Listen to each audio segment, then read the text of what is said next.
Boa tarde, irmãos. Eu sou o Jonathan Nascimento, sou diácono da seccional da Adberge Caxiense, lá em Duque de Caxias.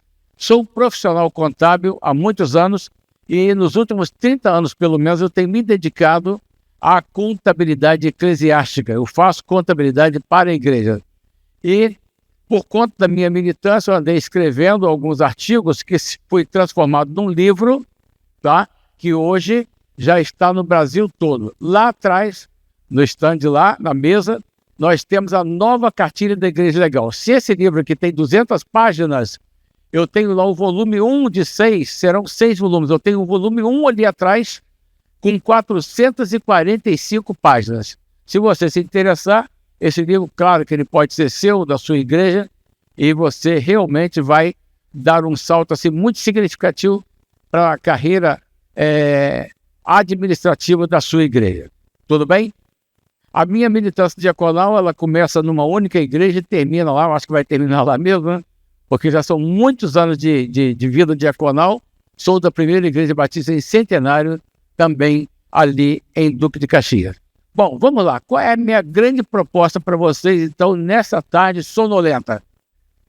Qual é a minha grande proposta?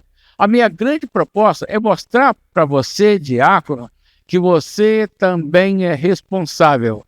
Responsável por quê?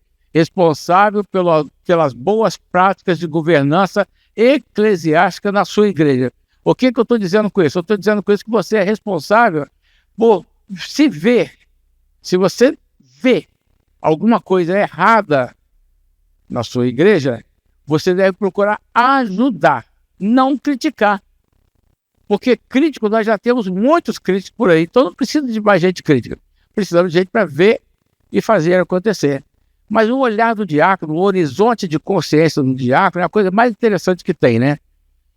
Quando eu chego na minha igreja, de um modo geral, eu quero ver se está tudo funcionando direitinho.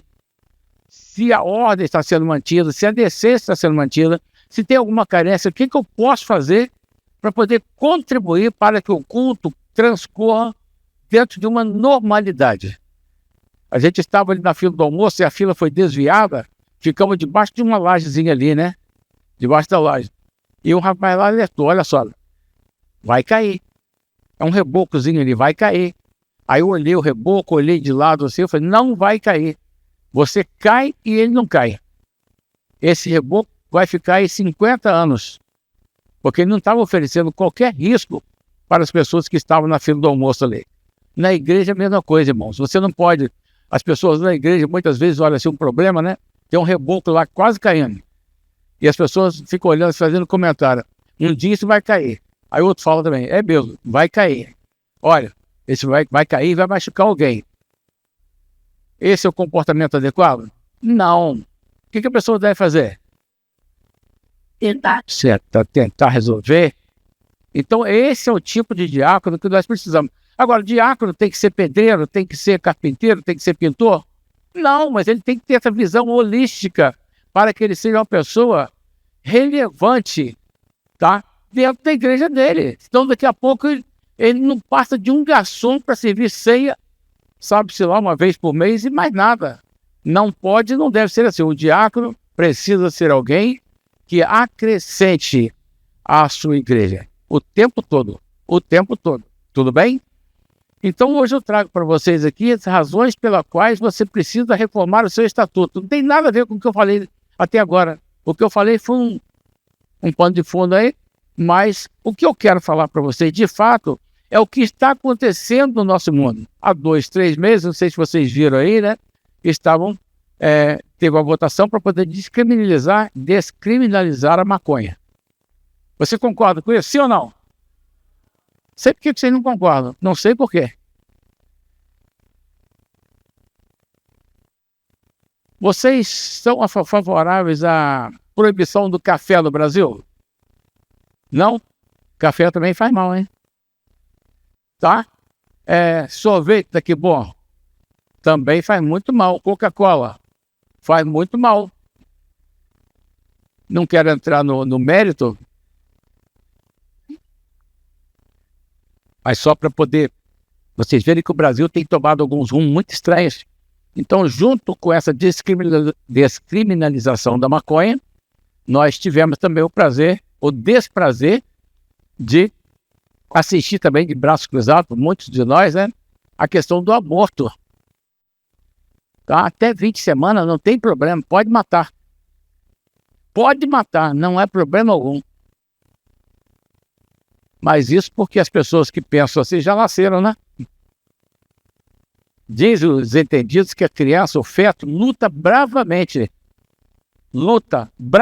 lá no ventre da mãe para não ser abortado. E, no entanto, a gente fica aqui pacífico, né? Talvez a gente ore. Mas o crente precisa também exercer a sua cidadania e também, com toda a sua ética, com toda a sua educação, botar a boca no trombone.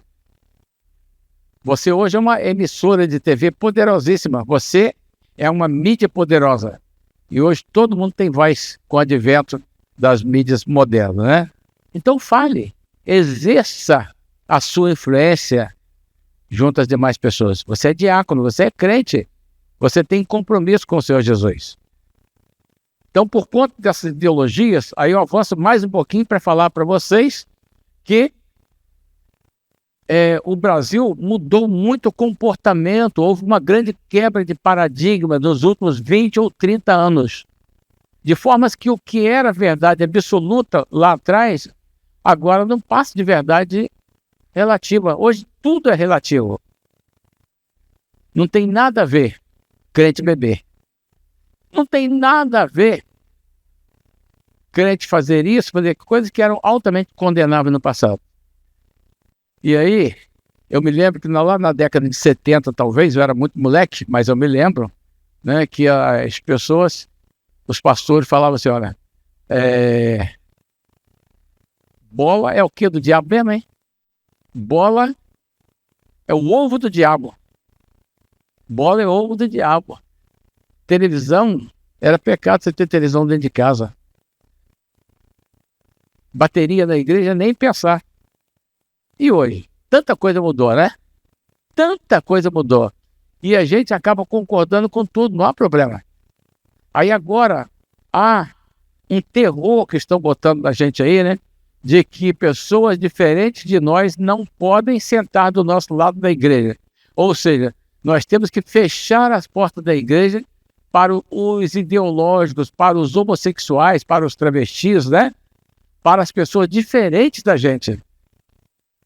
Eu creio que isso seja assim, muito negativo. Isso mostra a nossa falta de capacidade de exercermos o nosso cristianismo. Muitas vezes eu fico pensando que o cristianismo pode não estar nem perto de nós. Porque nós fazemos coisas que Cristo jamais faria ou jamais teria ensinado a gente. E a gente entende tudo errado e passa então a defender umas pautas que não tem nada, absolutamente nada a ver. Se eu fosse pastor, eu teria toda facilidade de conviver com os diferentes. Aliás, eu tenho essa facilidade. Eu não tenho dificuldade. Só que a igreja, irmãos, ela tem as regras e as regras têm que estar claras. Aonde? No estatuto. Em determinados casos, não me interpretem mal, em determinadas situações do ponto de vista jurídico, a igreja, o documento mais forte para a igreja passa a ser o estatuto e não a Bíblia. Porque a Bíblia, tá, ela é questionada pelos ideológicos. Eu daqui a pouco vou falar para vocês sobre isso aí, tá? Tá na nossa pauta aqui, é um dos nossos tópicos aqui. Então eu quero falar para vocês vão levar esse papel para casa, ninguém vai jogar fora, certo? Ninguém vai jogar esse papel fora. E eu passo então a enumerar, porque estão nos meus livros, estão nos artigos que eu escrevo para o Jornal Batista. Tenho também uma pequena aparição lá na TV Brasil, todos os domingos, 6h30 da madrugada. Estou lá levando informações. E você pode fazer uso desse material do jeito que você quiser, desde que concorra para o engrandecimento, o crescimento do Evangelho aqui no Brasil. Tudo bem? Bem, o que eu falo para vocês é o seguinte, nós temos estatutos tradicionalíssimos. Os estatutos das igrejas batistas são todos assim muito iguais. Já foram totalmente iguais. hoje são bem iguais. Por quê? Porque as pessoas têm a mania de copiar o estatuto. Ah, você tem um modelo de estatuto aqui? Eu falo, eu não tenho modelo de estatuto. Eu tenho uma sugestão de estatuto que deve ser analisado pela sua igreja e feitas as devidas adaptações, porque estatuto é algo particular. Tudo bem? Cada igreja deve ter o seu estatuto. Na linguagem, no dizer do Dr. Gilberto Garcia, um grande e renomado mestre de direito religioso que está entre nós, daqui de São João do Meriti, ele fala sobre isso. O estatuto é tal qual uma roupa sob medida. Quando você vai fazer uma roupa sob medida, você tem que ir lá, medir, vestir, experimentar, se tiver alguma alteração, você vai lá e conserta, não é isso? Não é assim?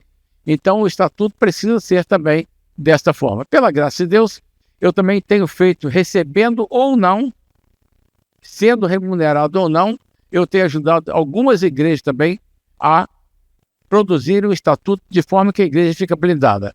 E o primeiro ponto que eu trago para vocês aqui, em termos de estatuto, porque o estatuto, todo estatuto de igreja batista, todo estatuto, estou falando todo estatuto de igreja batista, ele contém uma particularidade, né?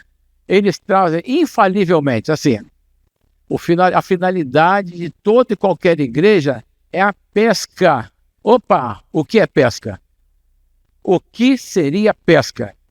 Olha para minha mão, tenho 5 dedos, não tem? A pesca está representada por cada um desses dedos aqui.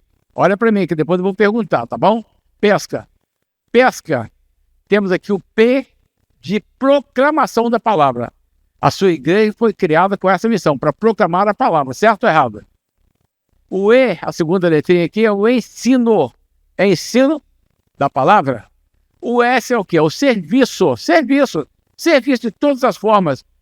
Por exemplo, toda igreja batista que nasce, ela já nasce com um projeto social debaixo do braço, porque a igreja, a vocação da igreja para as obras assistenciais é muito forte.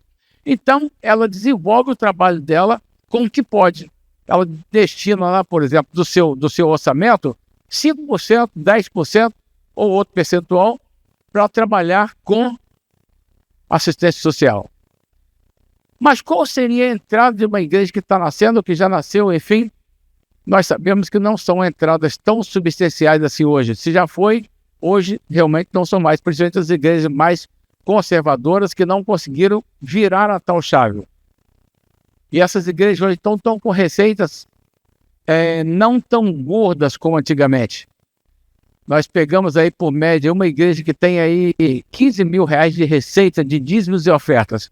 Se ela quiser colocar 10% para atividades sociais, para assistência social, ela terá R$ 1.500. R$ 1.500 dá para comprar bastante coisa, não dá?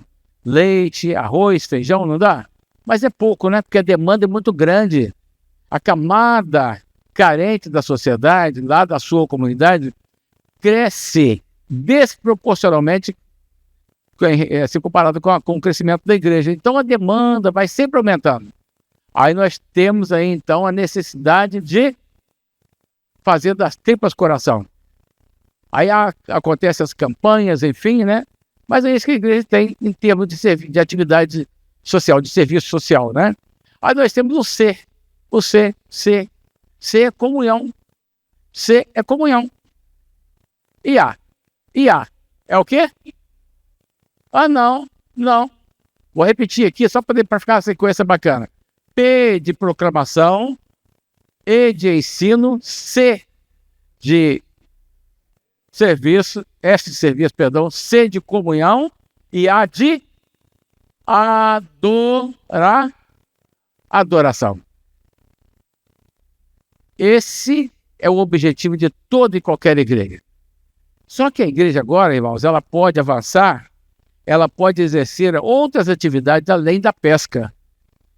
Veio uma lei nova em 2014, que foi alterada em 2015, coisa recentíssima, só tem 10 anos, que permite que as igrejas, os templos de qualquer culto, possam inserir em seus estatutos, acrescentar lá como atividade, além da pesca, atividades típicas da saúde, da educação e dá assistência social. Isso é bom ou ruim? É ótimo. É ótimo. É bom ou ruim?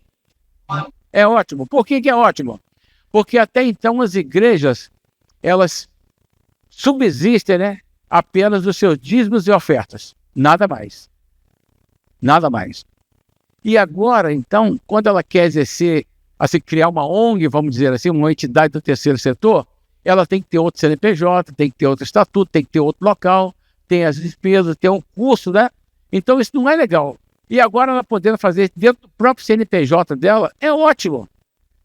Mas espera aí, é ótimo na medida em que essa igreja, ela tem lá o seu sistema de controle interno, a sua gestão em dia. Porque o que acontece? Com essa abertura dela poder inserir nos seus estatutos essas atividades, ela também passa, irmãos, a poder se habilitar para firmar parcerias com o poder público. Isso é bom ou ruim? É ótimo. É ótimo.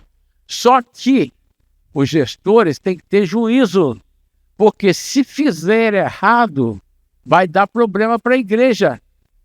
Se fizer errado, vai dar problema para a igreja, porque a igreja vai responder civilmente, não é isso? E eventualmente criminalmente também, por malversação do dinheiro público. Porque só vão fazer o repasse na medida em que que a igreja tiver os documentos, habilitar os documentos, as certificações, enfim, ela vai realmente poder firmar essa parceria com o Estado, mas tem que fazer bem feito, porque se fizer errado, vai se atrapalhar. Então esse é um tema bacana. Se você quiser, você anota meu telefone aí, por favor, e me pergunta, leva lá para o staff da sua igreja, pode levar lá para o staff da sua igreja, e você vai fazer uma call comigo. Call é a chamada de vídeo, para ninguém ter gasto com combustível, com deslocamento, nem nada. Faz uma call, que hora? Segunda-feira, 10 horas da manhã, 10 da noite, meia-noite, eu não tenho problema. Marcou, nós vamos estar lá. Com o staff da sua igreja, para entender melhor o que eu estou falando para vocês aqui agora, que eu não daria para explicar tudo para vocês aqui agora. Expliquei o básico. Tudo bem? Venci o ponto 1. Mas eu tenho o ponto 2. Qual é o ponto 2? Porque a igreja é uma das razões pelas quais a igreja precisa reformar o seu estatuto. Qual é aí? O que vocês podem ler para mim? Muito bem. O que seria categoria diferenciada de membros? De um modo geral, na Igreja Batista, quando uma pessoa entra para a Igreja Batista, ela passa a gozar de direitos e deveres. E o dever que ela tem, junto com o direito, /direito, né, é de votar e ser votado. Então ela se torna um membro efetivo, né, desde sempre foi assim. Só que o tempo mudou, o tempo passou, e hoje, para as igrejas realizarem assembleias, hoje é um custo, é uma temeridade, porque, de modo geral, a nova geração de crentes não quer mais saber de participar de sessão. Tem até aquela musiquinha, né, do Martinho da Vila. É se gritar, vai ter sessão. Não fica meu irmão. E não fica mesmo não, né? Não fica. Pois é. Por quê? Porque as pessoas dessa geração, elas querem ir para a igreja sim. Elas querem estabelecer uma conexão com o Criador, com o seu irmão. Ela quer abraçar, quer olhar para ele, quer dizer que ele é lindo, né? Debaixo daqueles comandos. Abraça seu irmão, fala que ele é bonito. As pessoas gostam disso. Por isso que acontece. Mas ninguém é obrigado, a lei diz que ninguém é obrigado a fazer nada a não ser em virtude da lei. Então, se o pastor ou qualquer pessoa falar comigo que, olha, você vai ter que ficar na Assembleia, porque você é membro da igreja, você tem que ficar para votar. Ele tem que ficar? Não, não tem, porque ele não é obrigado por lei a fazer isso. Ele fica se ele quiser. Ele fica se ele quiser. E aí, qual é a grande saída? A grande saída é se criar a categoria diferenciada de membro. Você chega, por exemplo, numa igreja que tem 200 membros e pergunta se para cada membro você vai fazer a mesma pergunta. Para cada membro você vai fazer a mesma pergunta. Você quer ser membro ativo ou inativo? Votante ou não votante? Olha só que coisa bacana, né?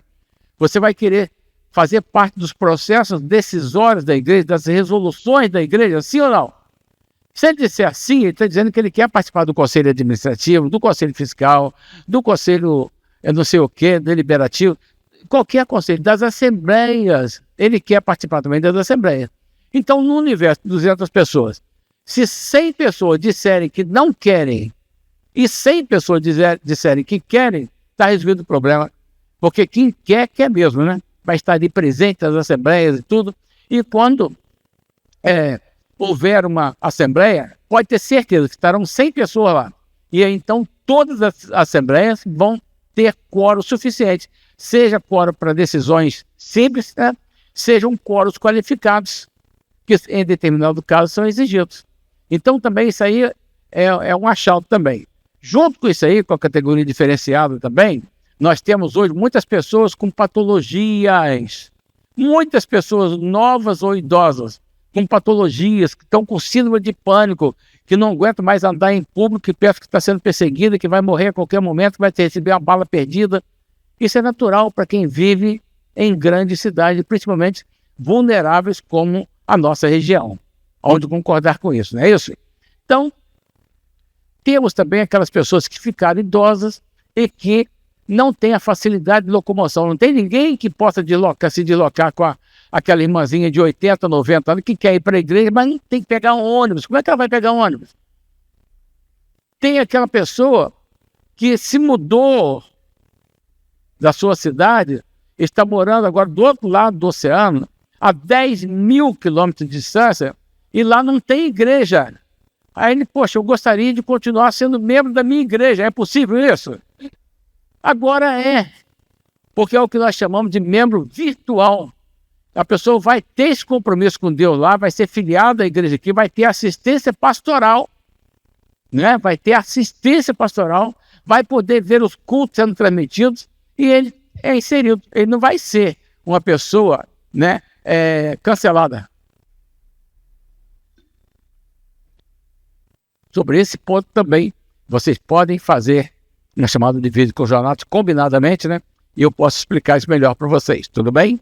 Eu espero até que algumas pessoas aqui já saibam disso, porque eu tenho ido falar em muitas regiões, então provavelmente de manhã eu sei que tinha, estava todo mundo aqui, agora eu não sei, mas eu tenho falado isso em várias regiões, então de formas que muita gente aqui já deve saber disso, tudo bem? Ah, bacana, você sabe, legal.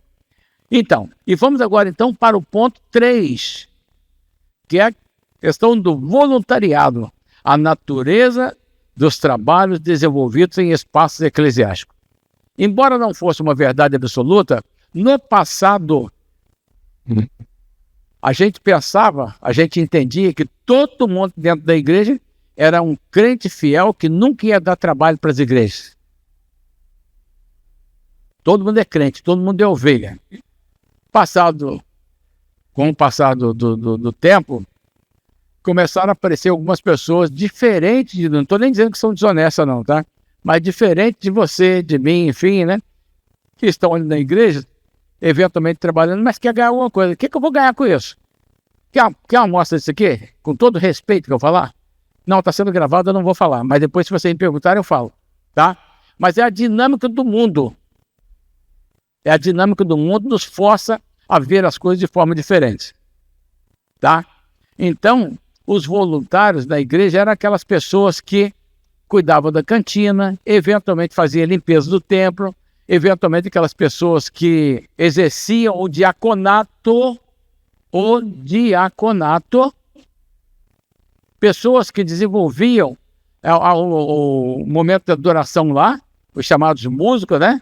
Erradamente levitas muitas vezes, mas esse pessoal todo era voluntário, ninguém ganhava para nada.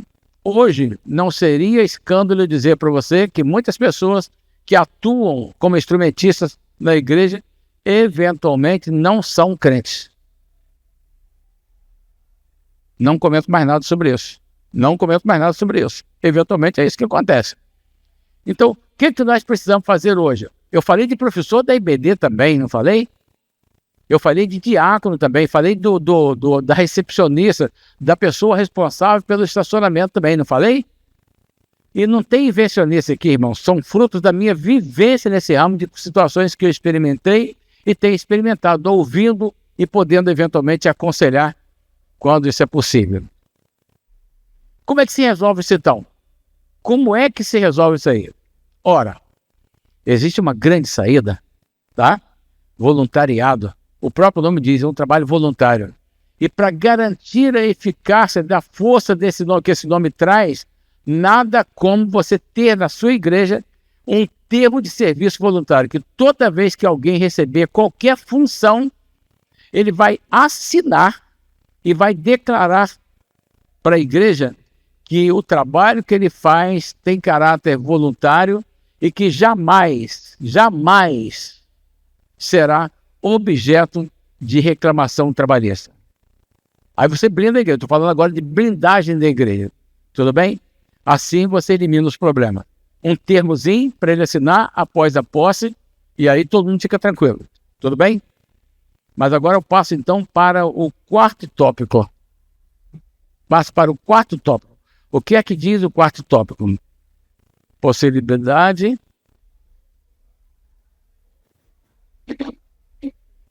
Tá.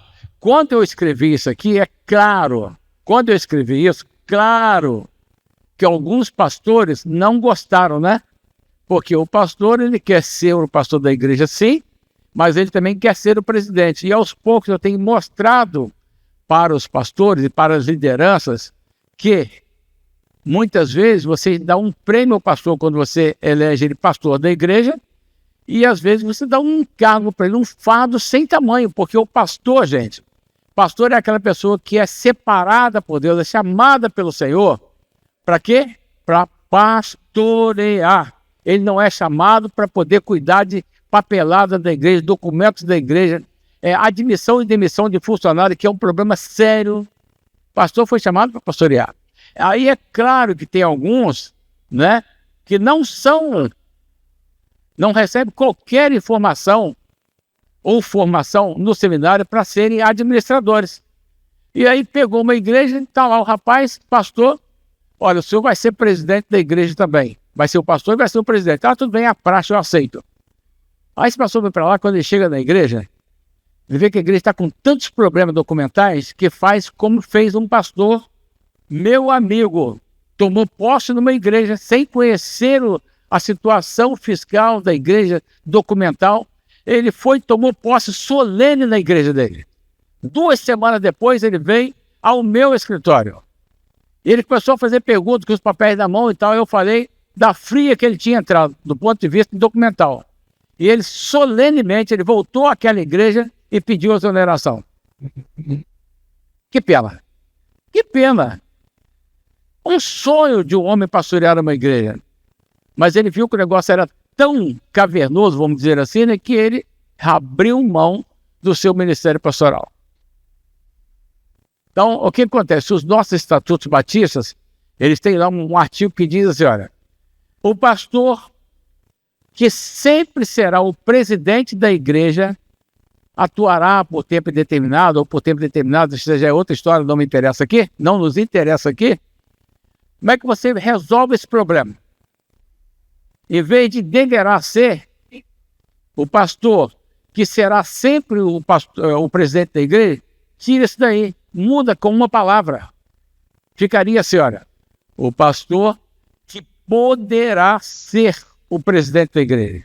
Então, na hora que você está escolhendo o candidato lá para a sucessão ministerial, aí você afere essa capacidade do pastor. Se o pastor disser, olha, o que eu gosto mais de fazer é administrar problemas da igreja, então bota ele.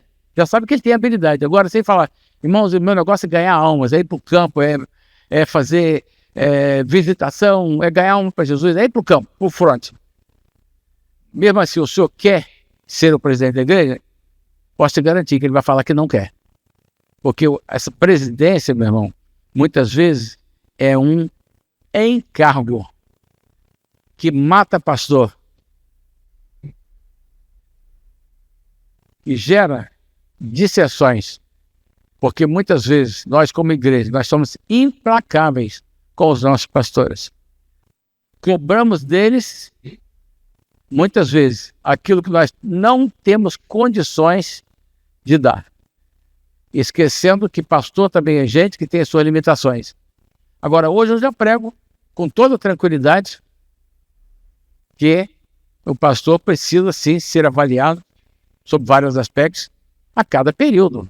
Não sei se 2, 3, 4, 5 anos. Por quê, gente? Porque tem muitos pastores aí que assumem a presidência e o pastorado da igreja, mas não assumem seus compromissos. Isso acontece. Por outro lado, existem pastores que estão privatizando as igrejas. E preste atenção, quando o pastor quer privatizar a igreja, a primeira coisa que ele faz é isolar, é cancelar o diácono que ele pensa que vai atrapalhar a vida dele, tá? Não estou falando nada demais, tá? Tá gravando? Tá gravando, né? Não tem problema nenhum, pode gravar. Que eu me garanto. Eu sei o que eu estou falando. Então não tem problema. Então isso se resolve dessa maneira que falei com vocês. O pastor poderá ser o presidente, ou não. Se tiver pessoas habilidosas dentro da igreja, crentes, fiéis, amigas, sinceras, confiáveis, sem nenhum problema. Correto? Vamos agora para o ponto 6. O ponto 6 é um pouquinho mais extenso, mas os outros são todos muito leves depois, tudo bem? Porque, como eu falei com vocês, eu não quero cansá-los. É só para ver se vocês estavam acordados. Realização de assembleias virtuais, presenciais ou híbridas. Simples também esse. Todo Estatuto Batista diz assim, olha. Todo Estatuto Batista diz assim. Para serem válidas, as assembleias gerais devem ser realizadas onde? Na sede da igreja. Aí veio uma coisa chamada Covid, né? Pegou todo mundo distraído, não foi? Veio a Covid. E agora? Ninguém podia se reunir. Então muitas igrejas não puderam renovar seu certificado digital. Sem um certificado digital habilitado em dia, ninguém podia fazer nada. E por isso algumas milhares e milhares e milhares e milhares de igrejas tiveram que pagar multa por falta da apresentação das obrigações acessórias. Mas ele veio o presidente da época, dia 10 de junho de 2020, e criou uma lei que vigorou até 31 de outubro daquele ano, criou uma lei dizendo que, em função da pandemia, da falta de possibilidade das pessoas se reunirem publicamente, como aqui, por exemplo, como nas igrejas, né? Então as reuniões poderiam ser virtuais. O que é isso? À distância. Eu no meu quadrado, você no seu, e aí reunia lá 10, 100, 1000 pessoas, não teria problema nenhum, e fazia-se então a assembleia com toda a segurança possível, sem nenhum problema. Isso então colou, e agora o seu estatuto ainda é antigo, você não pode realizar a assembleia virtual, mas hoje, se você tiver lá seus membros lá incapacitados, mas quiser estar lá na igreja assistindo a assembleia, e tendo aquele membro virtual que eu falei lá no começo, se ele quiser, ele está lá na Austrália, por exemplo, ele quer assistir a assembleia porque ele é membro da sua igreja, mas ele só quer assistir, então a igreja faz a transmissão e ele assiste. E o votante pode até levantar o braço e votar também. Olha essa coisa maluca. Então é isso que eu tenho que falar para vocês, tá? Agora sim, agora o número 6, correto? O número 6 fala sobre os cuidados na elaboração de dispositivo que tratem questões de ordem ética, moral ou ideológica, tais como aborto, união homoafetiva, pena de morte, eutanásia, porte de arma, relação do Estado com a igreja, ideologia de gênero, ecumenismo, divórcio e novo casamento, teologia inclusiva, relação com as novas igrejas evangélicas, entre aspas. Gente, se tivesse gente mais conservadora aqui, já teria se contorcido, já teria levantado, ido embora, ou então vindo aqui e tirado o meu microfone. Essas questões assolam as nossas igrejas. Essas questões que eu acabei de enumerá-las aqui, assolam as nossas igrejas, estão campeando as nossas igrejas. Há uma forçação de barra para que a igreja engula, né, todos os caprichos dos grupos ideológicos que se impõem querendo que a igreja faça casamento de pessoas do mesmo sexo e outras coisas mais. E como é que a igreja vai ficar? O documento que vai dizer que a igreja vai ficar vulnerável ou não é o estatuto. Se o estatuto da sua igreja continuar como está hoje, é isso aí, vai ficar vulnerável. O pastor vai ser confrontado e ele não vai ter defesa, porque o estatuto não vai defender ele. A Bíblia, pela Bíblia, não vai mais funcionar contra esses grupos ideológicos. Daqui a pouco eu vou falar por quê. Então, o que você tem que fazer? Tem que se blindar. A igreja, ela tem, gente, não foi possível projetar os slides aqui, infelizmente, mas eu gostaria de mostrar para vocês que a igreja tem o poder, a prerrogativa do direito de autorregulamentação. Na Igreja Católica, isso é chamado de direito próprio. Direito próprio. Eles têm lá o direito canônico, né? Que é um código de lei deles lá. Mas nós temos aí o Código Civil que fala sobre isso para nós. Lá diz que são livres, no artigo 44, parágrafo 1º. São livres a criação, organização, estrutura interna e funcionamento das organizações religiosas. Um texto áureo, um texto primoroso que entrou no Código Civil 1 ano depois de promulgado, em 22 de dezembro de 2003. Maravilha! Esse texto de ouro resolveu o nosso problema, porque a igreja pode sim dizer quem ela deseja ter como membro e quem ela não deseja. Ela pode traçar o perfil das pessoas que, de um modo geral, já estavam lá atrás, né? Pessoas que genuinamente convertidas, né? Convertidas, que abrem mão da sua vida pregressa e querem uma vida disciplinada de acordo com os estatutos das igrejas, aquela coisa toda. Então já estava disciplinado, só que agora não basta isso também, você tem que ser mais claro. O problema é que você, sendo mais claro no estatuto, você corre o risco de ter o registro dele negado pelo excelentíssimo senhor oficial do registro de cartório civil da pessoa jurídica, em que cada município pensa de uma forma diferente. Aí você vai no cartório de Caxias, eles têm uma orientação, vai no de São João tem outra, vai no Nova Iguaçu tem outra, vai no do Rio de Janeiro tem outra. E aí você não sabe o que fazer, né? Então você tem que criar um padrão. É o que eu estou tentando fazer lá comigo. Eu estou colhendo as informações, as exigências, já tem ali umas 10 talvez, 10 exigências diferentes, para poder fazer um bem bolado lá, para acabar com o problema. Aí dia desse eu pensei, eu fui no cartório conversar com a tabeliã, discuti com ela, foi muito gentil comigo e eu com ela, respeitosos. Aí eu falei assim, eu acho que eu achei a saída, tá bom? Aí peguei e compartilhei a saída com ela e falei assim, é por aí. Eu falei, opa, então achei a saída. No estatuto, que é um documento público que vai a registro em cartório, e qualquer pessoa pode chegar lá e pedir uma cópia, você bota uma redação mais amena, mais eufemística, sobre o tipo de pessoa que você quer lá. Então você bota o básico, aquilo que a sua igreja já tem, aí você bota um parágrafo lá assim, olha, casos não previstos neste artigo serão disciplinados pelo regimento interno. Aí no regimento interno você rasga o verbo, põe de forma clara, de tal forma que qualquer criança saiba ler e interpretar, que fique mais cristalino do que o sol do meio-dia. Aí o problema acaba. Aí você sai da rua sem saída para a Avenida da Prosperidade. Ninguém vai mexer com você. Então este é um caso para você cuidar de tudo isso aqui, sabe? Tudo isso aqui, todas essas questões. Aí você joga lá. Item 6, tá? Matéria regimental, não matéria estatutária. Não se confunde matéria estatutária, que é levada a registro público, com matéria regimental, que é interna da igreja. Por isso que o nome do documento lá é Regimento Interno, de dentro. E ninguém mexe isso aí, só interessa aos membros. Só tem efeito para os membros. Agora, então, o número 10. É só para ver se vocês estão acordados. Isso, versão bíblica. Aí está lá. A nossa declaração doutrinária da Convenção Batista Brasileira, o que ela diz? Ela diz assim, olha.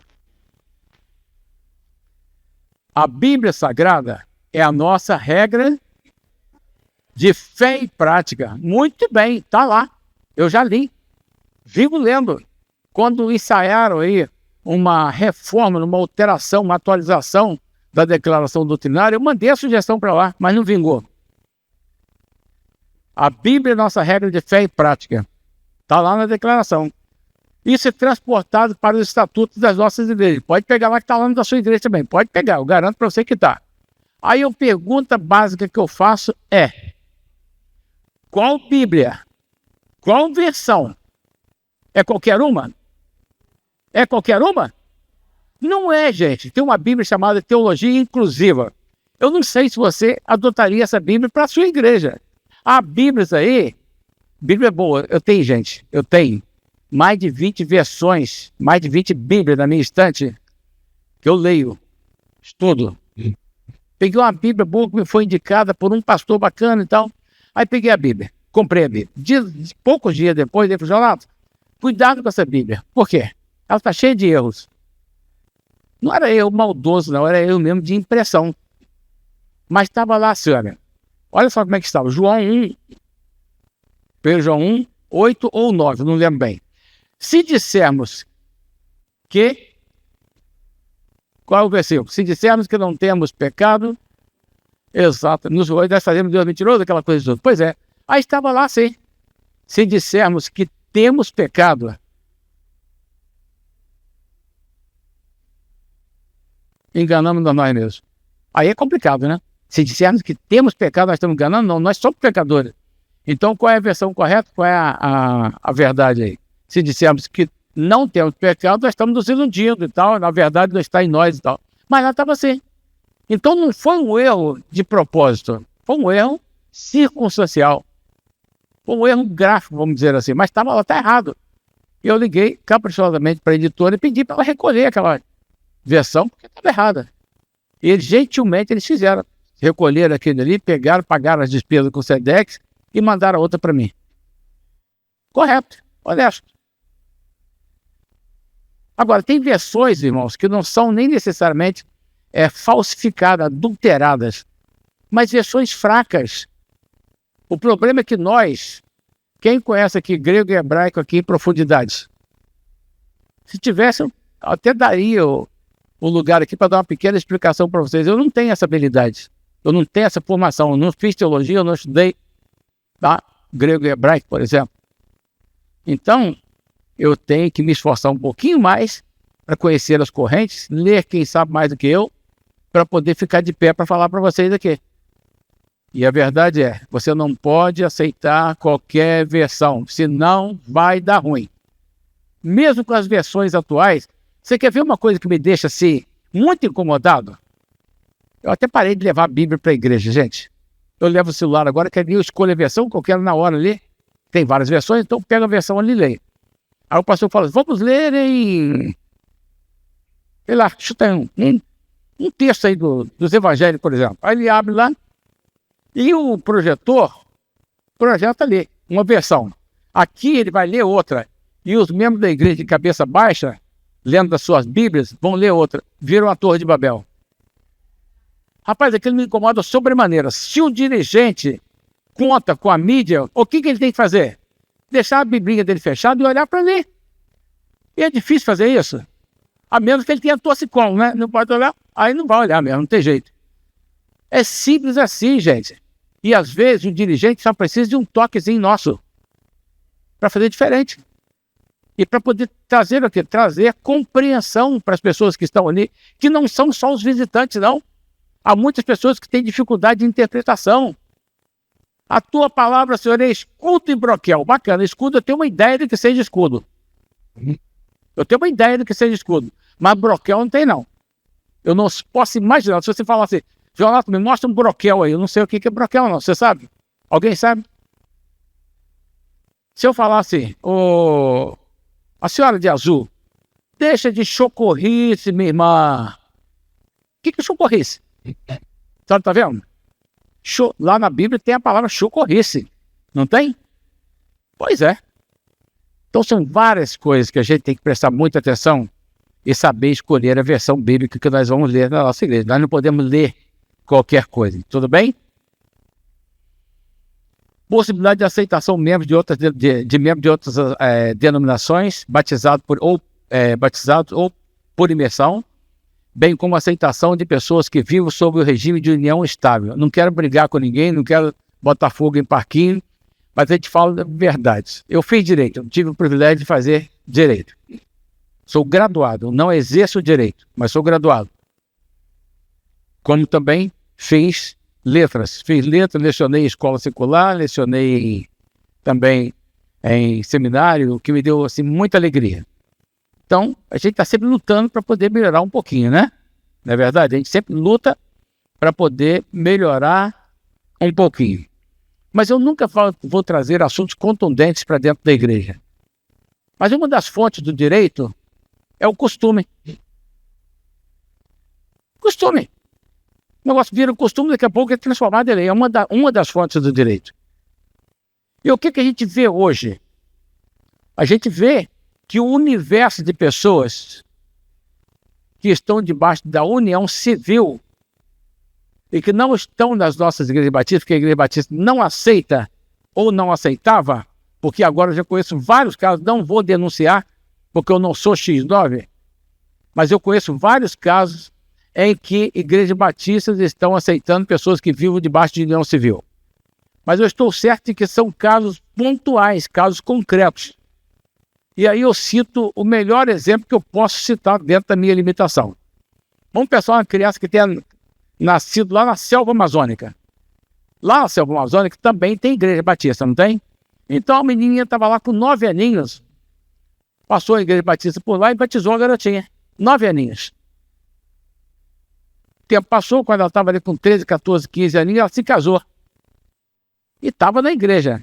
Um belo dia, né? Vem uma tromba d'água. O rio enche e varre aquelas casas dele todinho. Vai às casas e também pessoas. E nisso o marido dela também vai embora.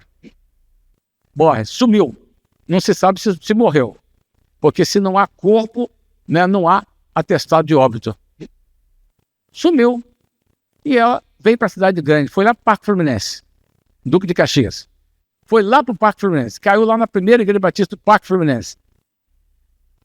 Aí chega lá, começa a frequentar a igreja. As pessoas começam a acolher aquele irmão. Tudo bem, tudo bem. Você mora onde? Ah, você é casada? Sim, eu sou casada, eu tenho 10 filhos. Onde você mora? Mora ali, tal, não sei o quê. Tal. Ah, você está vindo para a igreja? Estou vindo para a igreja. Pô, legal, seja muito bem-vindo.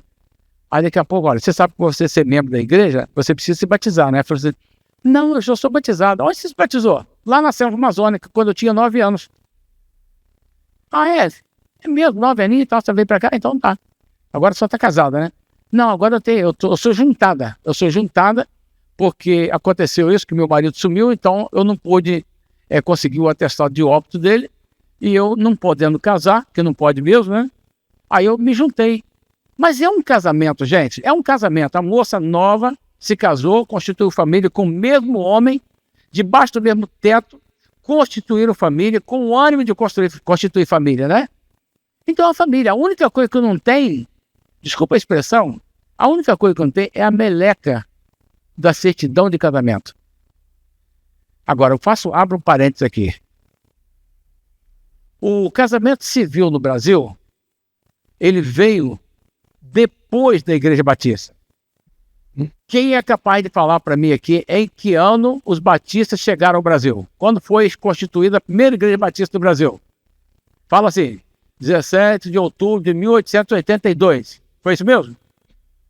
Tem uma data anterior em Santa Bárbara do Oeste que fala de 1872, um tempo mais antigo. Mas vamos considerar Bahia. Primeira Igreja Batista, Bahia, 1882. Foi 15 de outubro, não foi 17 não, tá? 1882. A Igreja Batista começou, o primeiro batismo no Brasil foi de um padre. Padre Aníbal, não lembro o nome, não vou adiantar, não vou lembrar. O crescimento da Igreja Batista, pelas mãos dos ingleses, dos americanos, enfim, foi exponencial. A igreja cresceu muito. Sabe quando é que surgiu o casamento civil no Brasil? Olha só, eu falei 15 de outubro de 1882 e agora eu tenho que falar para vocês aí da data da instituição do casamento civil no Brasil. A mesma lei até hoje. É um decreto. 24 de janeiro de 1890. Portanto, 8 anos depois. E como é que essas famílias viviam? Tinham certidão de casamento? Não, não tinha. Eles eram casados, foram casados aonde? Casado do padre. Casado do padre, a gente falava assim. Então, irmãos, eu vejo que aí tem uma pontinha de rigor excessivo, exacerbado, da nossa parte, quando a gente não abre o nosso entendimento. Cada caso é um caso. É claro que se você aceitar uma família que viva debaixo da união estável, a sua expectativa vai ser de sempre estimular aquela pessoa a promover o casamento civil. Às vezes vai ser possível e às vezes não vai. Aí você vai falar assim, você está falando uma heresia aí, isso aí não é para você estar falando assim, que você não é pastor e nem formador de opinião. Muito bem, então eu transfiro essa responsabilidade para o pastor Nilson de Márcio, um homem que por acaso andou frequentando o nosso retiro aqui, e que ele defendia isso, que eu guardo o documento dele com unhas e dentes. Eu guardo esse documento, que ele faz essa defesa. E ele corajosamente aceitou pessoas vivendo nessa condição. Agora, é claro que o pastor tem responsabilidade. Não é sair colocando qualquer um lá, um cara que está hoje com a mulher, amanhã está com outra, é tudo união civil, união estável, né? Não pode. Assim não. Assim não vale, né? Que aí vira bagunça. Mas estudando-se cada caso, pode ter certeza que vocês vão lucrar. Tempos atrás, tinha uma família na nossa igreja, um casal e 2 filhos, que tinha essa dificuldade, viviam debaixo de união estável. Um dia eu e meu pastor fomos na casa dele, né? Para lá estimular ele a casar, que ele era solteiro, a menina também, então não tinha impedimento. Ele falou, não, eu não vou querer casar não, porque meus amigos falam que dá azar. Quando a gente está vivendo assim, em união estável, aí que casa, dá azar e separa. Tá bom, nós nos recolhemos ali, fomos embora, o tempo passou, não muito tempo passou, e acabou que o casamento em si acabou. A menina continuou frequentando a igreja e tal, e o casamento tendo acabado, ela pediu o batismo, está firme na fé até hoje lá. Graças a Deus por isso. Mas o rapaz se mostrou frágil, se mostrou fraco diante de uma situação que poderia ter sido bênção para a mulher dele. Tá lá ela. Ok? Então, é o que eu tenho para falar para vocês. Acho que agora eu estou quase chegando no mesmo final, gente. Leva mal não, hein? Agora, eu estou no 12 agora é 12. Não é 12, não? Tem alguém dormindo aí? Não. Então tá. Número 9. Verificar a necessidade de o Estatuto contemplar aspectos da LGPD. Eu disse LGPD. Não disse LGBT. Certo? A LGPD é a Lei Geral de Proteção de Dados. Tem aqui também do ECA, Estatuto da Criança e do Adolescente. O Estatuto do Idoso e a questão que diz respeito a direitos autorais. Eu vou explicar brevemente para vocês também e vocês já percebem que está acabando. A LGPD é uma lei sensível. Eu tive o doce prazer de dividir a tribuna com o fiel escudeiro da LGBT em Brasília, Dr. Arthur Sabati. É o dono, ele tem esse negócio na cabeça, sabe tudo de LGPD. Então, estando lá com ele, eu pude pegar alguma coisinha bacana. Eu trago para vocês aqui as minhas reflexões dentro do que ele me passou lá. A LGPD é uma lei sensível, tão sensível, que a sua igreja, não importa se grande ou pequena, onde é que ela está localizada, está fazendo um culto no domingo à noite, aí está transmitindo pelas mídias. Aí você vai e filma um auditório assim, apareceu meu rostinho lá. Eu posso perfeitamente processar a igreja, vou ganhar 20 mil reais da igreja se eu botar a igreja na justiça, porque explorou minha imagem sem minha autorização. Sabe o que tem que fazer hoje então, para resolver esse problema? Eu tenho o modelo do cartaz, tá? Eu tenho o modelo do cartaz, prontinho já, é só você imprimir e botar na sua igreja. Afixa nas dependências da igreja, coloca na mídia, no telão aqui, aciona.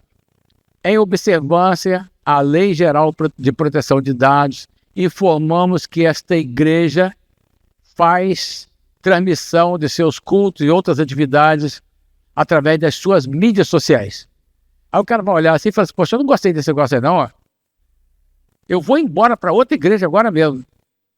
Mesmo assim, você pode falar, não, você pode ficar, porque a nossa igreja, ela cuidadosa que é, ela separou um espaço naquele cantinho ali, você pode sentar ali, assistir o culto, prestar seu culto a Deus e ninguém vai te incomodar. As câmeras não vão chegar lá. Resolveu o problema. Aí você convidou alguém para poder vir cantar na sua igreja. Aí a irmã Maria veio cantar e você projetou a imagem dela ali. Antes de projetar a imagem dela, ela assina um termozinho de consentimento. Tá exatamente assim. Termo de consentimento para que a imagem dela possa ser explorada.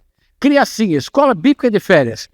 Filma só de longe, não pode filmar de pertinho mais não. A menos que os pais autorizem, tá? A menos que os pais autorizem a exploração da imagem da criança aqui. Vocês imaginam o que uma pessoa maldosa pode fazer, né? Com a imagem de uma criança mais em zoom, mais focada aqui.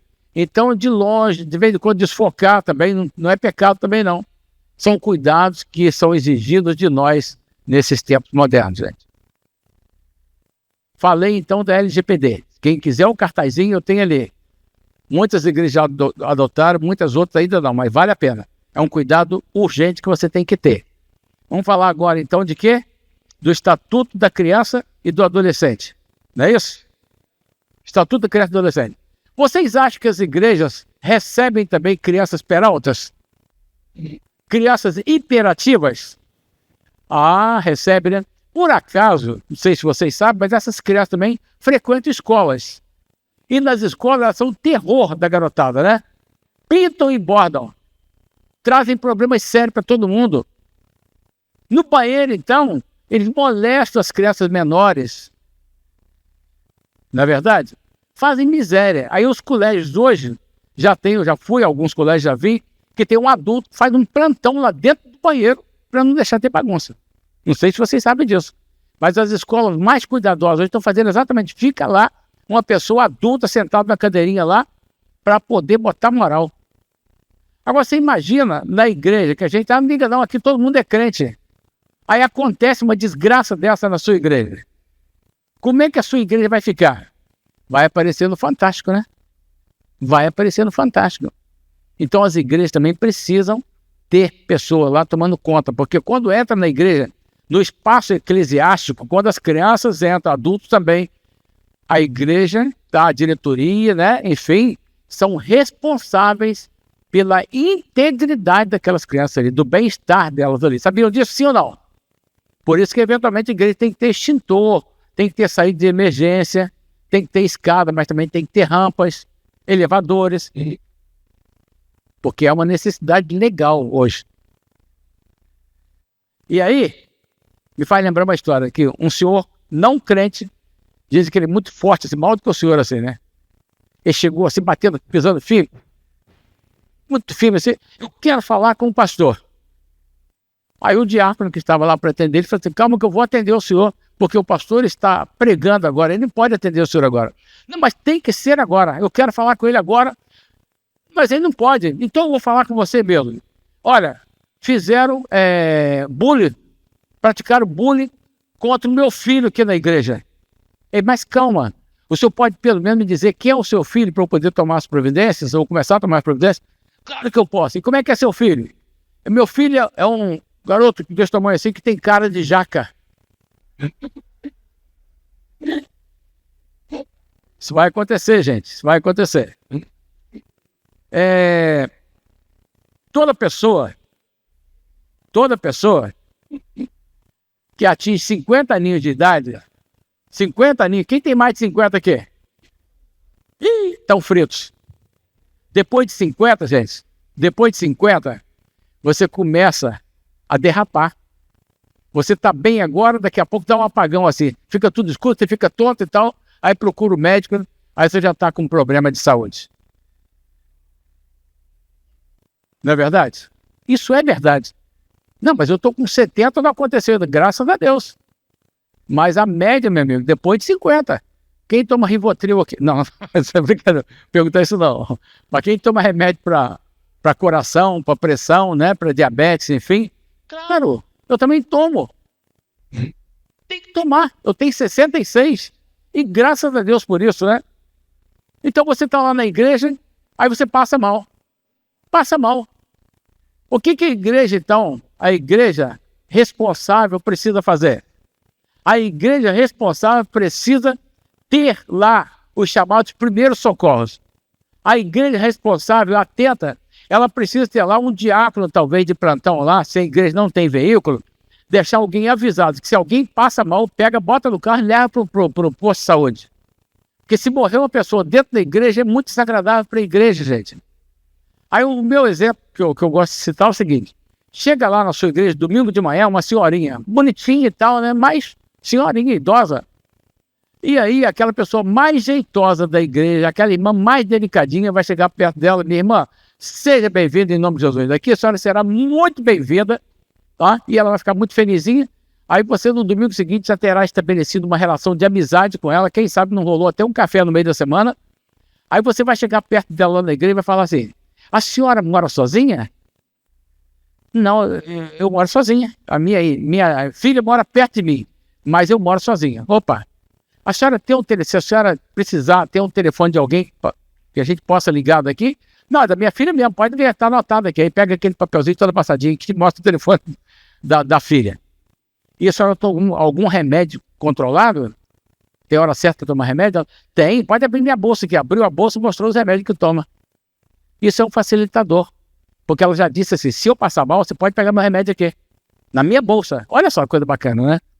E aí, se ela passar mal, você vai lá e bota o remedinho, aquele... Como é que é o nome daquele remedinho de da língua e salva a vida do cara? Cibalena. Ó, captopril. Tá. Ah, estomazil? Pois é, estomazil não vai do meu nome. Então, botou lá, salvou uma vida. Salvou uma vida. No outro exemplo, você vê lá, você entrou na igreja, ele está lá, todo mundo orando, aí a senhorinha está lá, sentadinha, cabisbaixo, orando também.